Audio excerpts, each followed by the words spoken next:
Hello, this is Listen and Chill, a podcast where you sit back while we talk about everything that is going on in today's society.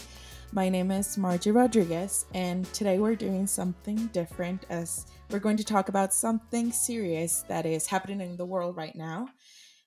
Today I'm talking to Abigail Cunningham, who is a Republican and a Trump supporter, because sometimes, you don't have to be both. How are you today? I am very well this evening. Yeah, thank you for being here. Oh, thank you for having me. Yeah, and thank you for being able to talk about this topic last minute. I wanted to do this since right now it's an important issue that is happening right now. No, I agree. It's definitely, stuff needs to be talked about in order for, people to understand. Yeah, exactly.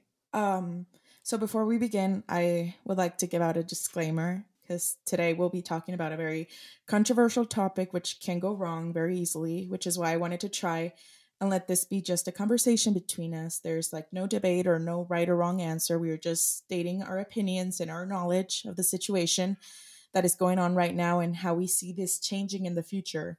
We might be stating facts, and if possible, that doesn't mean it is the right one for everyone.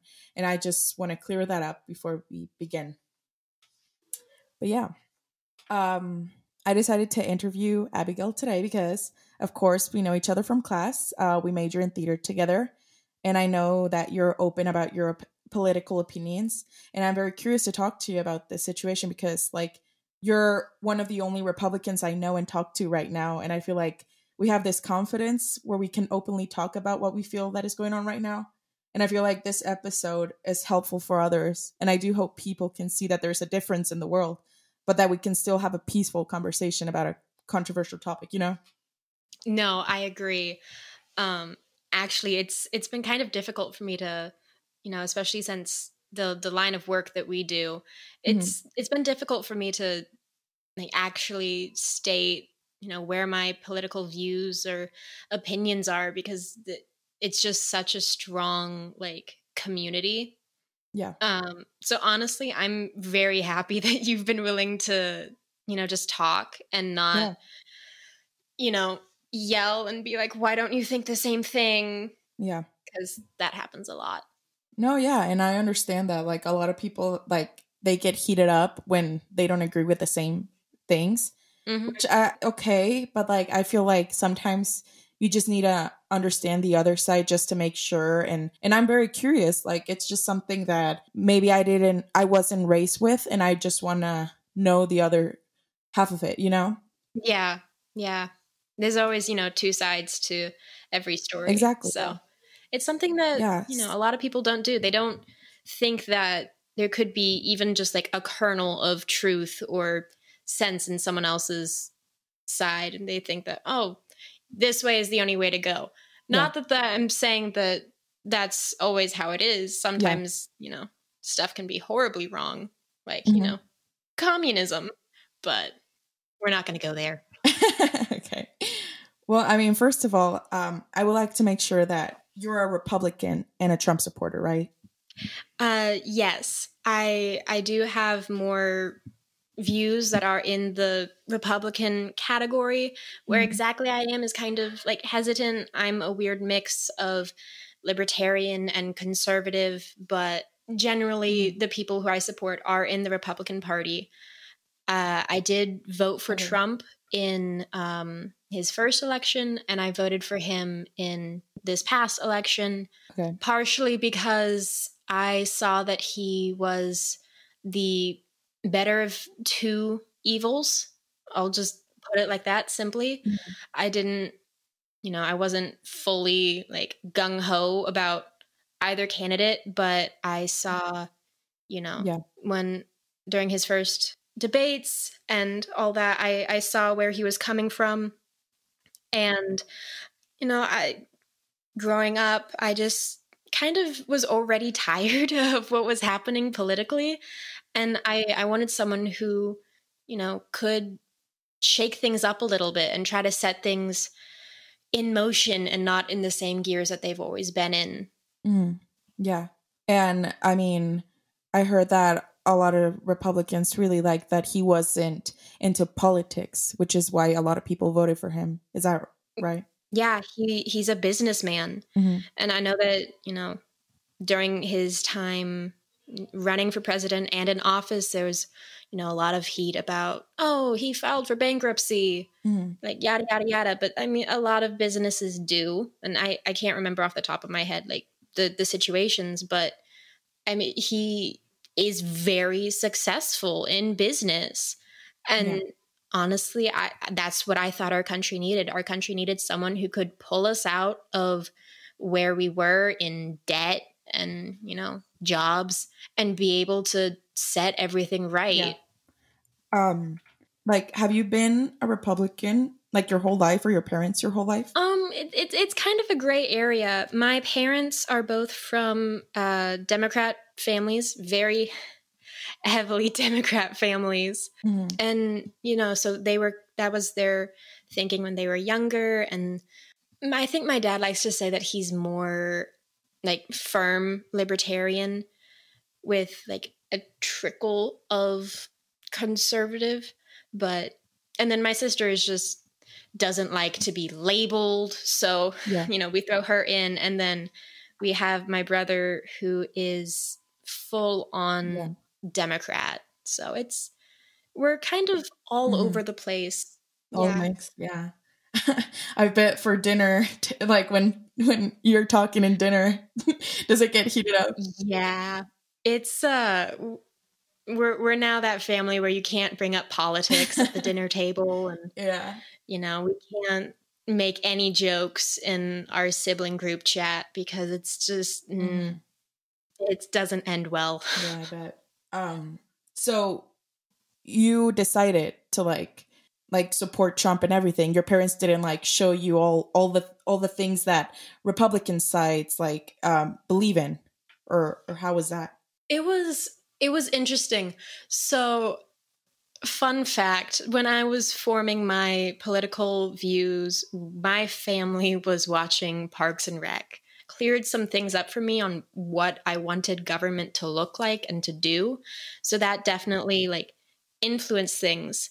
And, I had overheard my parents talking when we were watching the debates, stuff like that, listening to the radios. So I definitely had that influence. Do you feel like because I don't know why, but I feel like Democrats are more open with what they speak out more, and maybe also Republicans, but they're afraid to speak out because I don't know why they have this hate towards it, and I think it's because of Trump. But like, do you feel like after all the hate that Trump got, did that change your beliefs or anything, or did that make it stronger or something? No. Yeah, I definitely agree that Democrats tend to be more vocal. Yeah. I think part of that is because of who the people who support them. They tend to just be the more vocal people. Mm-hmm. Yeah. I mean, you could see a lot of that over COVID and over the summer, where it was just a whole bunch of people shouting and yelling and, really getting into people's faces. Mm-hmm. For me, I mean, I've always been kind of shy talking about my political beliefs because I've come under a lot of backlash, even in high school when it was announced that Trump won. Like, there were a couple girls in my class who had Trump pins. Like, they weren't old enough to vote, but like they still wanted to show their support for their president. And they were told that they had to take them off because people found them offensive. And it felt like it was being rubbed in their face that Trump won when all they had was a maybe golf ball size pin on their shirt. So it's just, I think it's more of, when it comes to Republicans, the Democrats are shouting, so we'll be quiet and just let our actions show who we are. Kind of like that viewpoint. Right now, with what has happened this week, and the past few months, there has been a lot more of trying to get Republicans to denounce Trump. And a lot of people are kind of having to. I know that he's lost some cabinet members of staff have resigned, even though he has 13 days left to try, and they've like denounced him to try to maintain their jobs and their status and, all of that. So I think right now it's just trying to wear down Republicans and make it so that they do give up and they do go silent forever. And what happens when you have a shouting contest is the person who's shouting the loudest is the one that gets heard and people pay attention to. And I think that's what a lot of people are hoping for. Yeah. If that makes sense. I was going to ask you before, because did your parents vote the first term for Trump? I believe they did, yes. Honestly, it was the business aspect. And the fact that he wasn't Hillary Clinton. And I didn't want a Clinton back in the White House. There was just so much scandal and so much negativity. And I mean, I am all for a woman being president eventually one day, but I don't think Hillary Clinton was the right woman. And I don't think this was the right time. But I felt like America needs someone who is willing to stand up and speak their mind, even if it doesn't make everyone happy, and to be able to stand up for what we need and not, worry about, oh, you did this for me back when I was, just a lowly senator, like I'm going to give this to you, or worry about, all the junk that happens behind the scenes in Capitol Hill. Okay. Do you agree with everything Republicans believe in, or what made you vote for Trump? Not everything to like the full nature. I'm kind of halfway on a lot of things. There are some things where I'm just more iffy, or I just don't fully know where I am yet, or just like how things would work yet. Okay. And that's kind of why I'm just like, I'm in the middle, like in that spectrum. If you've taken the quiz on where you are on the political spectrum and it has that huge grid, like I've always been kind of like almost at that center point. Yeah. So, okay. So you're telling me that your first term, you voted for Trump because he was a businessman, and Hillary, I just didn't trust her. Yeah, we weren't ready for a woman president or whatever, a Clinton. So what made you vote for Trump the second term? It was another trust thing for me, and confidence, really. That's something that, I always try to look for. But, seeing just how Trump acts, how he behaves, and then, you turn and look at Joe Biden, and it just looked like he's falling apart. Like I would see speeches he would give, and he would say, "Oh, I always carry this thing with me," and then he, checked all his pockets and said, "Oh, I think I gave it to my advisor. Did I give it to you?" He seemed all over the place. Which, we're in a pandemic. We have a whole lot of issues going on. We need someone who's focused. And when it comes down to it, when the job needs to get done, it's nice to have a businessman running the show. Do you agree with anything Democrats believe in? Goodness gracious, that is a wide net.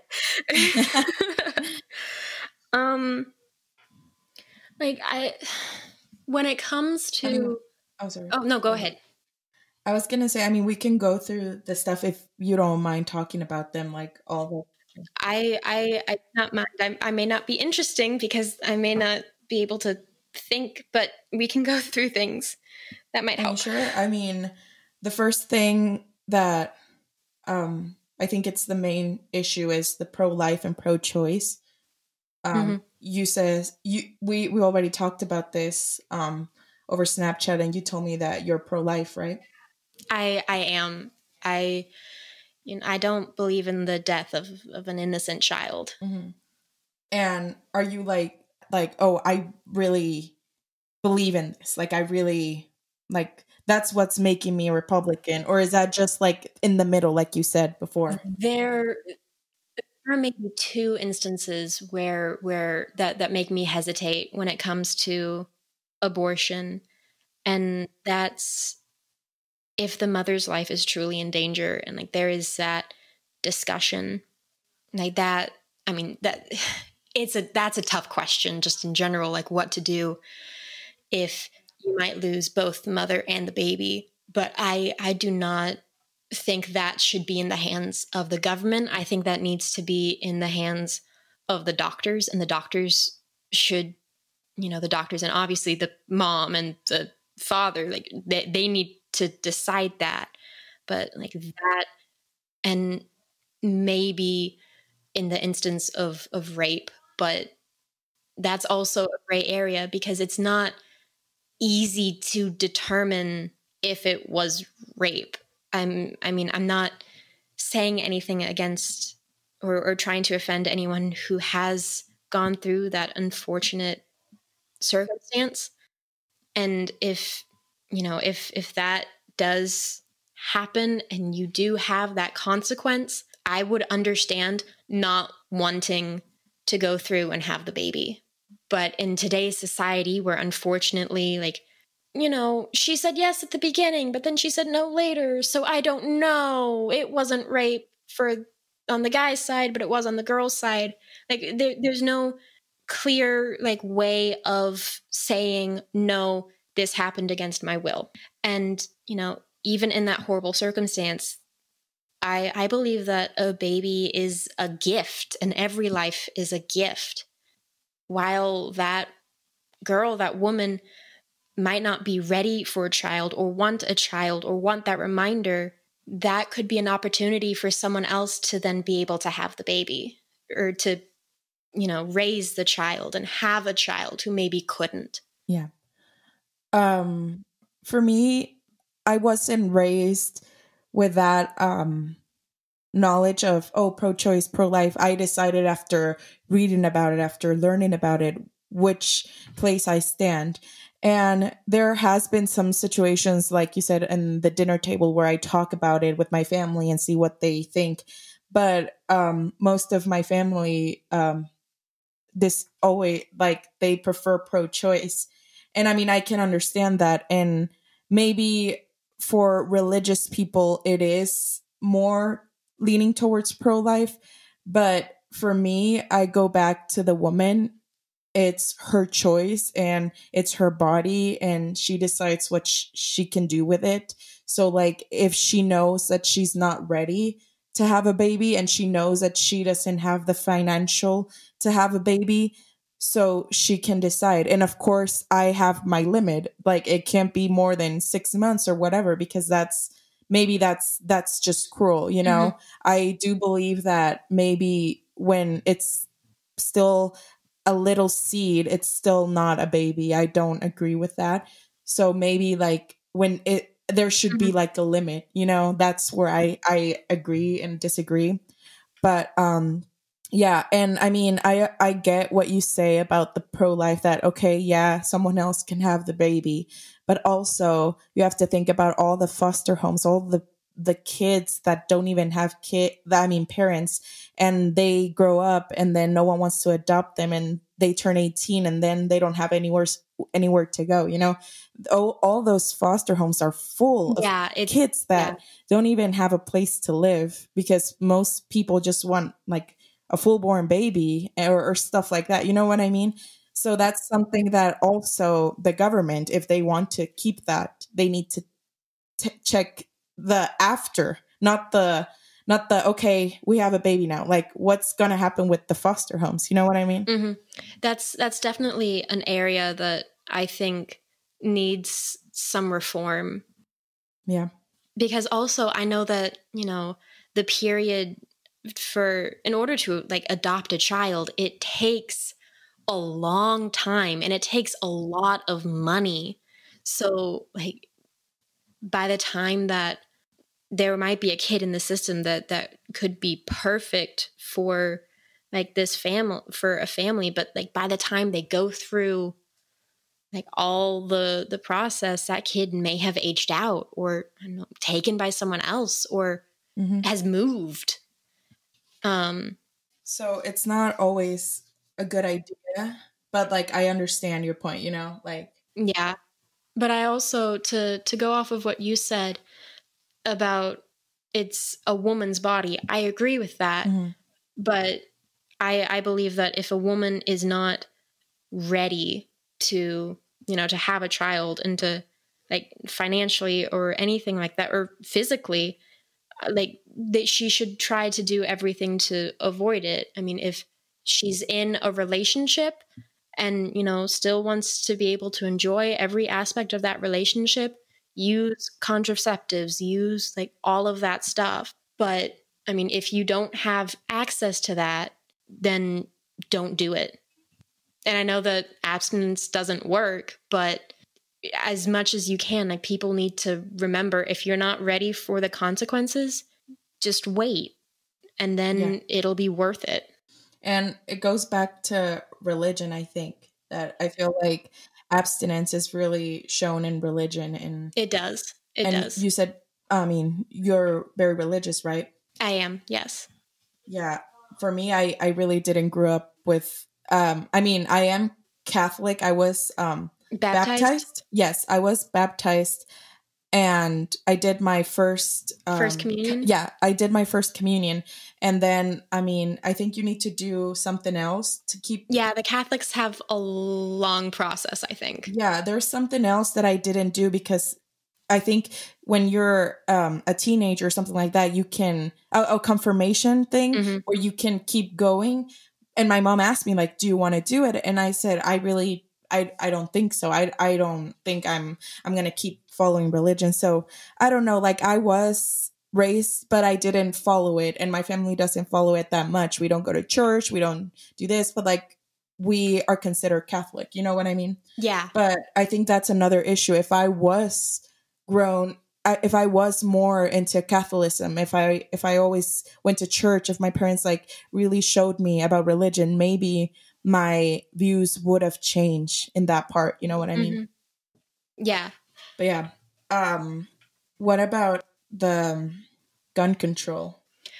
For gun control, I believe in the Second Amendment, I believe that every person has the right to defend themselves and to defend their property.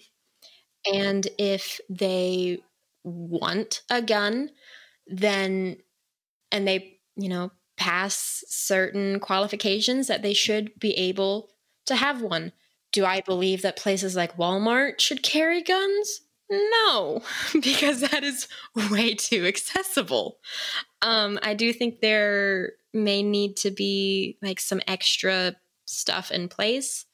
It's been a while since I've done, research on all the things that you have to go through to get your license. But I mean, with everything that's happened in the past, let's just say 10 years, I definitely think that a basic, psychological exam should be passed in order for you to get your license. And I know that you need to get your license renewed. So, just do that every few years. Yeah. And I don't think that everyone should have, military grade weapons but I mean, if you like to shoot and you do competitions and stuff like that, you should be able to get the guns and all the stuff that you need to do that. But if you just want a pistol to keep, in your closet or by your bed in case someone breaks in, I believe you should be able to do that too. That's something where I'm still like in the middle, because my dad really thinks that it's a good idea to have guns. And I keep debating with him, and I'm like, I don't think it's a good idea with everything that has happened with like the schools and the shootings. And I feel like you said, it has to be more controlled.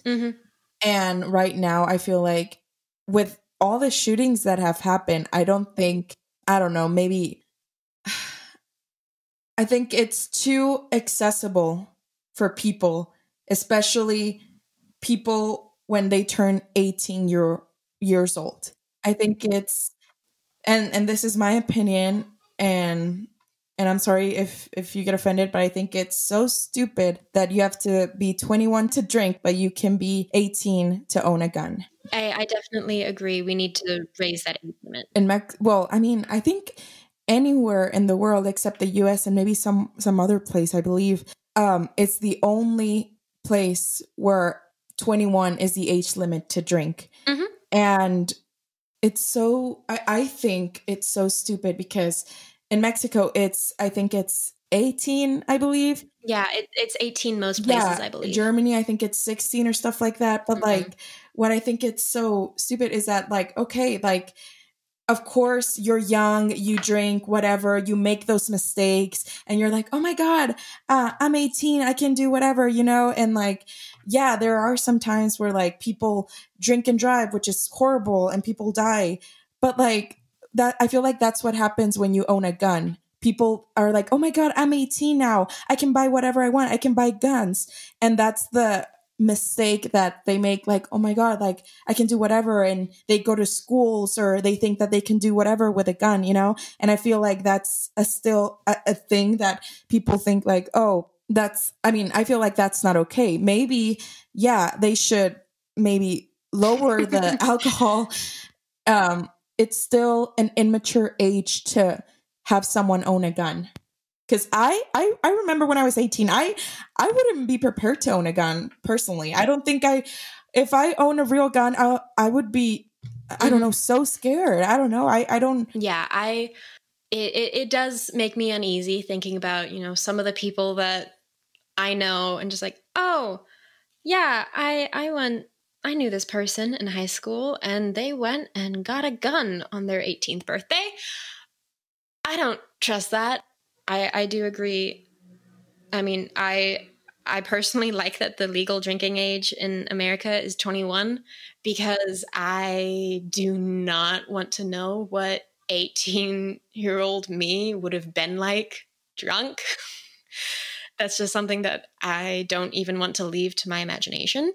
And, you know, there's also the health stuff on, you know, your brain is still developing and you don't want to injure that. But honestly, I think our brains develop until we're 24, 26. Don't cite me on that, but I know it's later. But I definitely think that, you know, something like a gun, something that important should be held until later. Yeah. You know what I'm really scared of? And I always, every time I hear about a school shooting, I'm so scared to ever be in a school shooting and having that fear. That's one of my worst fears, you know? And like, I swear sometimes I'm just like, that's the fear sometimes of being here because I don't know, like, of course there's danger everywhere. And you should be scared of like alleyways at dark or stuff like that. But like being in a school shooting, like it's just so random because you're in a place where you want to be educated and safe. And safe, exactly. And just having that and you're not knowing that you're going to die, that's one of my worst fears ever. And I hope that never happens to me. But like just watching those videos of people like shooting places or that shooting. Yeah, the Columbine shooting. Or that shooting in Las Vegas that happened in the music festival. Because I love to go to music festivals. I'm just like, oh my gosh, like that could have happened to me, you know? That's no, my dad and my brother were in Colorado and for the Aurora shooting at the movie theater at Batman. They were my dad told me that they were supposed to go see it that night. I don't think at that time, but they were gonna go that day because I think it was opening day, right? And like my mom knew that they were planning on going, and then we heard that it happened, and I just remember like what my mom went through, and my dad immediately called home and said that they didn't go, like, all of that. But I mean, just something like that. No, but I don't know if you remember, I think Do you remember when there was a shooting at Tech? Freshman year. Yeah. Yeah. And a cop died. That Yeah. Sorry, go ahead. No, I had just gotten out of rehearsal and I was talking to one of our professors outside the theater building. And I lived in Wall freshman year. And so I walked into our dorm, which was right across the street, and I went up to my room on the second floor and I opened my laptop to call my parents to Skype. And I got the emergency alert on my phone. And the dorm where the boy lived was right across the street from our dorm, and my window faced it. So I got the alert and I was on the phone with my parents and I just laid down on my floor because I saw all the lights coming in, and my roommate was stuck in our student union building. And it was scary, right? I'm physically shaking. Yeah. I used to know the guy that shot the cop. You did? Yeah. Oh my goodness. He was in my class, and when I heard about it, I was on a Tinder date. I was in my house. We were in my house. We were, I think we were watching a movie or playing video games, whatever. And then we just got the alert on our phones, and we were, wait, what's going on? Is this like a drill or something? And then we realized that it was a drill. Everyone was texting each other. Everyone was saying like, oh my God, someone did this, someone did that. And I was like, oh my God, I got a student shot at a cop or whatever. And we turned on the news, and I think the day after or something, they put on the picture of the student. And I was like, oh my God, like that guy, I went to class, like I had a class with him. Mm-hmm. And I think I had public speaking with him, and he sat behind me. And I used to talk to him, and he was such a nice guy that you would have never thought. And that's something that scares me. Like, you never know who is going to do this. Mm-hmm. So it's like, I can't believe this guy used to sit behind me every day in class, and I never knew what was going on in his mind. So it's so stuff like that I'm just like, oh my God, I don't know. It's just like, it can happen anytime, anywhere. Like, I think that made me more like conscious about my surroundings, you know? Yeah, that like shock into the horribleness that is reality. Do you know if he's still in jail? Oh, he is. I have a friend who works in where he's held in Lubbock, and he's still there, as far as I know. Speaking about cops, what were your opinions towards George Floyd and all the Black Lives Matter protests?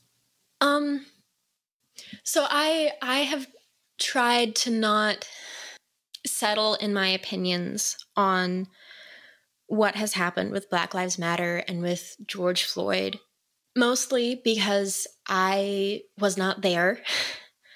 I did not see what happened. And while we have, recordings and like eyewitness accounts of what happened in that moment, that's not the whole story. I don't know what was going on in every person's head.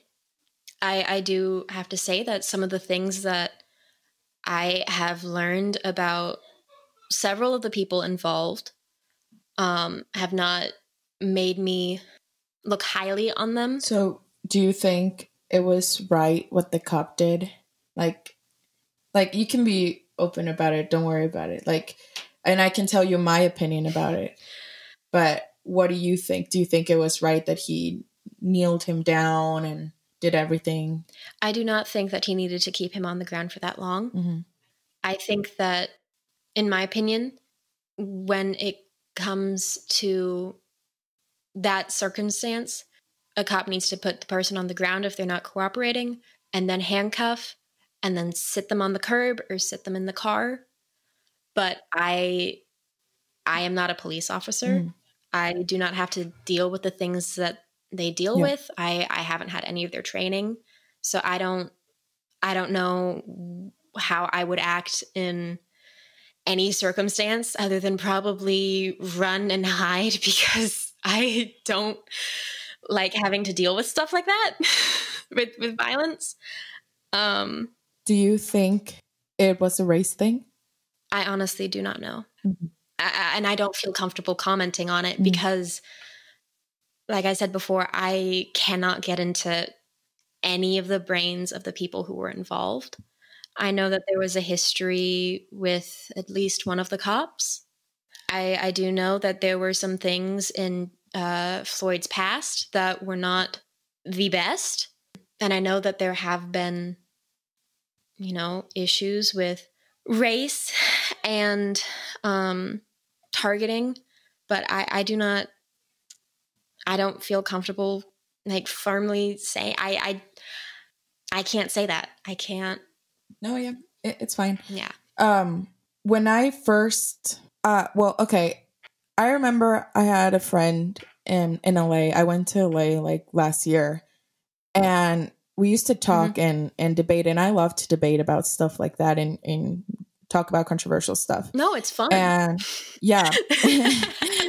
And I went to like a conservatory, and I became friends with one of the people there, and she was Black, and we would talk about it, and she would say like, oh yeah, there's still so many, like, people are still so mean and racist towards us, especially cops. And I said, I don't believe you. Like, that's not possible. Like, cops should be like they should treat you equal. That's what a cop does, Like, I remember that was like my first intention. I would tell her like, no, I don't believe you. Like, I don't think the color of your skin makes you less or whatever. And especially if you're a cop, I don't think that's, and she's like, no, I swear. And she even got mad at me because I didn't believe her. And she even called me like ignorant. And I was like, I just don't think that's a cop would do that. And oh my God, I was so wrong. I apologized to her. After seeing the video, I immediately went with a race thing after talking to her a year before. I immediately went, it's because he's Black. And it's exactly what Merlene, my friend, said.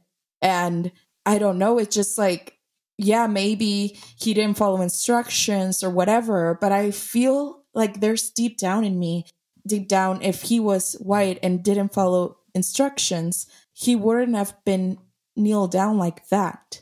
I feel like maybe the cop thought he was a threat because he was Black and thought, oh my God, this guy is going to do something. I'm going to kneel him down. And he didn't believe that he couldn't breathe or whatever. And yeah, and that was the consequence. So I do believe that maybe the cop was feeling like he was gloating, that he thought he was better than him, and said like, no, I'm going to kneel you down because I have the power to do so. I am a cop. I can do whatever I want. And that's not okay. You know what I mean? Yeah. When it comes to that, when a person is given a position of power, it is very, very easy for them to abuse it.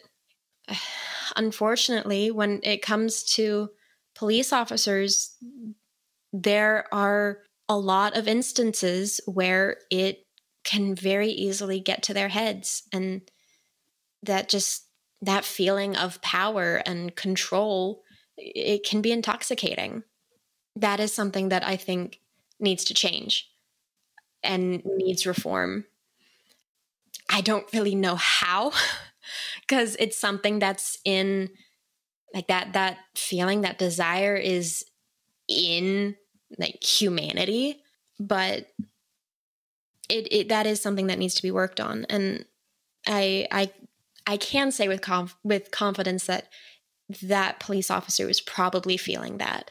So what do you agree with? Do you agree with most of the stereotypes people have with what Republicans or Trump supporters are, which is either racist or mostly white people, white racist, privilege, redneck, yeah, all that stuff?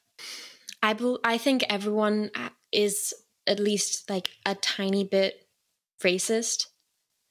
This may get backlash, but I don't think any person has ever not had a racist thought at any time in their life.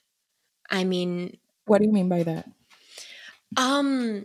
Just like you like a person may not, act differently towards anyone else, but it is now considered racist to laugh at a joke. So like if you take a stereotypical a priest, a rabbi, and a black person walk into a bar, like and then continue on the joke, the fact that you're making that joke means that you're racist. I mean, so there's that. I think that people they are more sensitive in today's generation. They are. When it comes to that.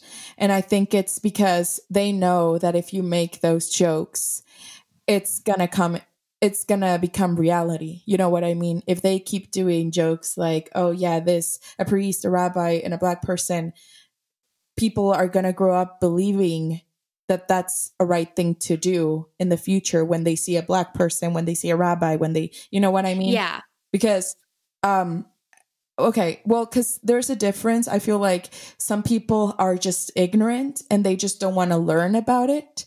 And yeah, I mean, I don't know that much about Asian people. I don't know that much about stuff like that. And I should like learn about it. A lot of people don't know about Mexico, don't know about how beautiful it is, but they're just ignorant and they go to thinking that it's just a place where it's drug dealers and stuff like that. But that's just ignorance. I don't think it's racism. Mm-hmm. Racism is for me that they go to me, they just look at me and they just say a slur or they just say a bad thing to me or they treat me different just because of the way I look. That's how I think is racist. But for me, ignorance is another thing. And I could be ignorant, but I don't. But racism is something that you act on it. And sometimes that's what I think. Like when you start making jokes, when you start making things like, oh, this and that, you start thinking like that. And then you start thinking as a racist person. So when you see a black person, maybe you don't say anything, but you're thinking as a racist person, you're like thinking, oh my God, this is a black person. I'm not going to talk to them. You know what I mean? Yeah. So I think that's something that happens. And I'm going to be completely honest with you. In Mexico, we joke a lot. Like it's something that in the US is very different. We joke about everything. We joke and make so many jokes that are very, very wrong, actually. Yeah. And I grew up with that. I grew up in elementary and middle school making those jokes. I would make jokes about black people. I would make jokes about white people, everything, because that's something that is so normal that like even the fat guy, the white guy, we call him el gordo, el flaquito, like it's just something that's natural and people don't get offended because it's just the thing that we do. Like we just like sarcasm and have fun. Yeah. But when I got here, and I realized, oh my gosh, why am I like this? Why is this okay? And I realized that no, it's not okay. And I started to like actually like read about stuff and have some knowledge about like things and watch movies and documentaries. And I realized this is wrong. This is not okay. I shouldn't joke about this because like I wouldn't want people to joke about me either. Like, I don't want people to joke about me being illegal. I don't want people to joke about me being a drug dealer. I don't want people to think I'm this or that. Why would I do that to another race or someone that doesn't look like me? You know what I mean? Yeah. When it comes to my opinion, I think that with the Republican Party and, with Trump supporters it's skewed. You have with any like category of people, you have a spectrum and you will have people like all over it. So of course, unfortunately, there are people who are on both sides probably who are racist and, out there and like shouting it. But one of the things that I think has been happening since, Trump announced his candidacy was those are the people who the focus went to. And those are the people who were shown and who were broadcast across the nation and across the world, was that this right here is all of Trump's supporters. when honestly they could be a minority. They might be vocal, but they might be a minority. I can't, I can't vouch for every Republican in the nation and say, no, we would never do that, because I mean, there unfortunately are people who are extremely racist. But from my experience, I think that's the minority, and it is blown out of proportion by, media, internet, wrong place, wrong time with a phone, all of that. Did you ever feel like small whenever, what I mean is your gender, like have I ever felt small or put down because I'm a woman? Yeah. Maybe a few times. I mean, I have an older brother, so of course, growing up we would wrestle, and normally that would end up me pinned on the floor, him sitting on my back just laughing. So like there's always the comment of, oh, let me help you lift this box to a shelf that is obviously way taller than you are because I am short. But A, this box is really heavy and I have no upper body strength. And B, I'm just not tall enough. But I mean, when it came to things like that, not really. I didn't really fit in a lot of places. And so a lot of the guys played a very miniaturized version of Ultimate Frisbee during lunch. And so I watched them. I learned how to play by watching. And then one of the seniors saw me watching and asked if I wanted to join. So he taught me how to actually throw the Frisbee, because I could not throw a Frisbee to save my life. And I was the only girl to play Ultimate Frisbee during lunch for 2 years. And I mean, there were a couple times when the guys were just like, okay, be careful with Abigail. Or like I'd collide with someone or, trip over something, and everyone would immediately stop and make sure I was okay. Yeah. Because you were a girl. Well, because I'm also small. I'm short. So do you think they would do the same if a guy was small and short? I don't know. I hope they would. Well, I mean, it's fine. Don't. No. I'm honestly like thinking about this. I mean, the first few times, like when I first started playing, like actually playing with them, mm-hmm. and I'd fall or accidentally get pushed. Like they would all pause to make sure I was okay. But once I had been playing with them for a month, a year, 2 years, it was normal, and like someone would always help me up, just as someone would always help one of the guys up. So because you want to show that you're strong and you're not weak, like some men perceive women to be, some men, well, this is my opinion, like I said, some men still believe that a woman should stay at home watching the kids, making them food after they come from work, and the woman is just cleaning the house, not doing anything, weak, doesn't do anything, just cooks and whatever. I think that's just an old-fashioned thing of what a woman should be. And right now, there's so many powerful, successful women, and stronger sometimes than men, that has like nothing to do with what it was before, And what I'm trying to say here, and I wanted to ask you, did you feel like some sort of excitement when you saw that there was for the first time a woman vice president? No. Mm-hmm. Why? Do you think it's not because a woman is not ready to be a vice president or a president? I think it's difficult to answer, because I believe that women, when it comes to most things, women can do what men can. We even had our first college football team to have a female player, but she's also, I believe, the best woman soccer player of her college, and she's their kicker, which makes sense. I mean, if you have that tool, utilize it.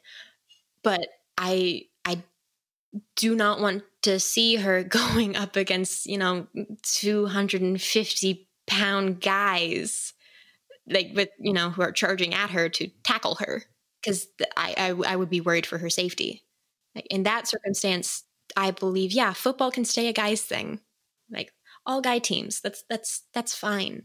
When it comes to like other things, like I still have some reservations about women being in the military, partially because I know that women tend to have that second hesitation.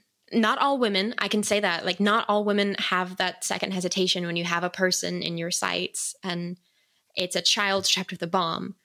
Like if you can do that and do your duty and then put that behind you, I support you.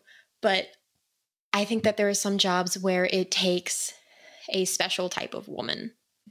And I don't know, I when it comes to, leadership, especially for a country, and I mean, don't get me, like with all the crap that we're going through right now, it would take an extremely, extremely strong, confident woman who like cannot like be like, I don't know. But I don't think that just anyone is up for the job or should be up for the job. So it has to be so you do agree that there could be one, but it has to be a very strong, powerful, confident woman, yes, which most women lack of. I would have to say that that she would have to, I mean, I could be totally wrong. Mm-hmm. It's your opinion. And yeah, if a woman comes along and runs for president and she is, the complete opposite of, in my head, what I might think would take for a woman to succeed as president, because of, the pressures and like everything that comes with being president, then good for her. And if you're out there listening to this, like, I support you, you go do what you want to do. But just in the situation of this year, this election, I still have reservations about Kamala being the vice president. It is because of her qualifications, of how she has behaved in the past, of the things that she has supported and she has done. And then there's also how she has handled campaigning for president herself and then campaigning for herself and Joe Biden. I saw a very, very drastic change in the things she said, in the things that she stood for, which I understand when you're running versus when you're supporting someone, you're going to have to concede a few of your own beliefs and hopes for what to do in office to support, your running mates. But the things that she had to concede on and switch on, and the way that she handled being asked about if her views and opinions changed, it unsettled me. It was very patronizing in her responses, and it just made me not trust her. Yeah. So to end this episode, I want to talk about what just happened in the Capitol, and what is your opinion towards that, and how do you think what's going to happen after Biden's going to become president? Do you feel bad that Trump lost? What's your opinion towards this? I'm definitely concerned about some of the things where the country is headed. With the election in general, there were a lot of red flags. I'm not going to go out and say that the election was stolen or anything about that, because I personally, do you think it was stolen? I don't know enough. Mm-hmm. I'm just going to go. I don't know enough. Do I wish that Trump had won? Yes. Do I also wish that states had not gone against their own constitutions when it came to election day and the days that followed? Yes. And I believe that those are things that need to be fixed and they need to be looked at, because that's a big issue and that could happen again. And I don't want that to happen again. I don't want there to be a giant question mark of, we don't know what happened between this time period in this state. because that's just dangerous for our country. I was at work when the whole incident started, so I heard the updates on the radio, and I haven't had time to, fully go back and, hear all of Trump's speech, but from what I read of his transcript, I do not believe that he meant to instigate anything. I think that some people did what they wanted to do. From what I have heard, there were outsiders looking for trouble. I do not know everything that has happened, but there were definitely plants both inside the Capitol and outside. I do not think that people should resort to violence. I honestly, I hope that people never have to resort to violence. But there's also the fact that we had 180 straight days of riots and stores being ransacked and buildings being torn down and, total chaos in several cities. And that be called a peaceful protest. What happened yesterday, which was basically, simply put, trespassing and maybe like a little bit of vandalism because of broken glass, but that's an act of terrorism. It just doesn't make sense to me. So I think what made it an act of terrorism was that they went inside the Capitol. And when all the Black Lives Matter protests, they were actually, there were some that were vandalism. I agree with that. But there were I think the thing that people are trying to like speak out about today and yesterday is that the difference in how the police and the army or the National Guard. Yes, thank you. The National Guard. They called the National Guard late yesterday. And that made it seem because, again, the race thing. And police people during the Black Lives Matter protests would actually like use gas bombs, tear gas, the tear gas, rubber bullets, and none of them were using that yesterday when it was in the Capitol. I do agree with you. Black Lives Matter was in every city so many times. This was just one day, but there were people that were working, important people working during the protest. And I don't know if you saw, there was a video of an old lady. The police guy or whatever was like literally grabbing her by the hand and moving her down the steps. And it's like, I don't know. It bothered me because like, if it was a Black woman, of course they wouldn't do that. I don't know. It just comes back to race for me. And I don't know if you saw someone was holding Confederate flag, I believe. It's so that's the Confederate battle flag, the flag that everyone references as the Confederate flag is the battle flag and not the actual like Confederate flag. I'm a nerd, so I know this. No, but yeah, I did see that. So there were different flags. So the giant one with the cross, I believe that's the Confederate battle flag. So the one that, they would take into battle. This, like, why would they have this in today? Like in 2021, why would they bring this flag back today? Like, aren't we done with what happened? Like, why? Like, explain that. Like, I don't understand. Like, I'm not trying to like... No, I know. The thing that makes sense to me, and this makes sense to me, I don't know if it's true, like all of that, is that argument up until the discussion up until secession and, basically the start of the Civil War was states' rights for a handful of things, but also slavery.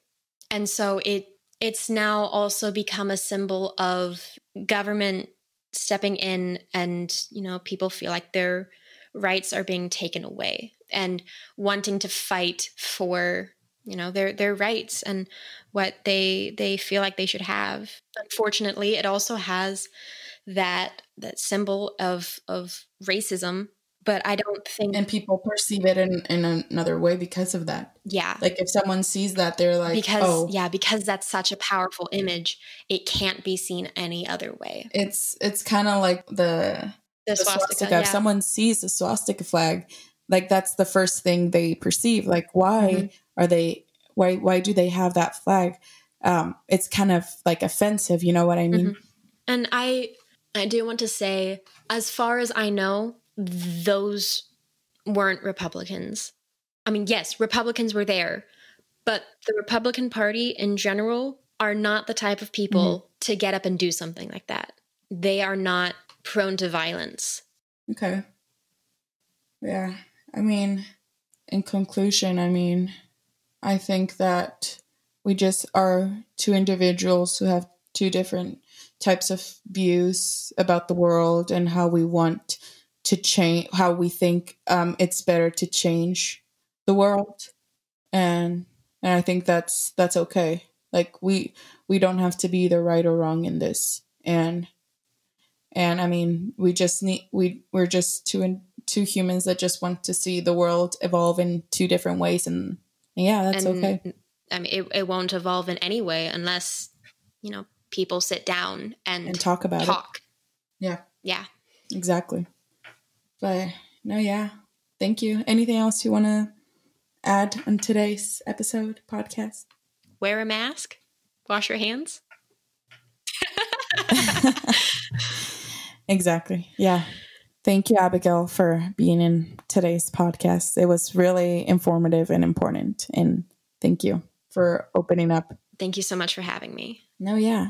And please go follow Abigail. I'll tag her in the post on Instagram, and go follow Listen and Chill Pod on Instagram. I'll see you guys in the next episode. Thank you. Bye.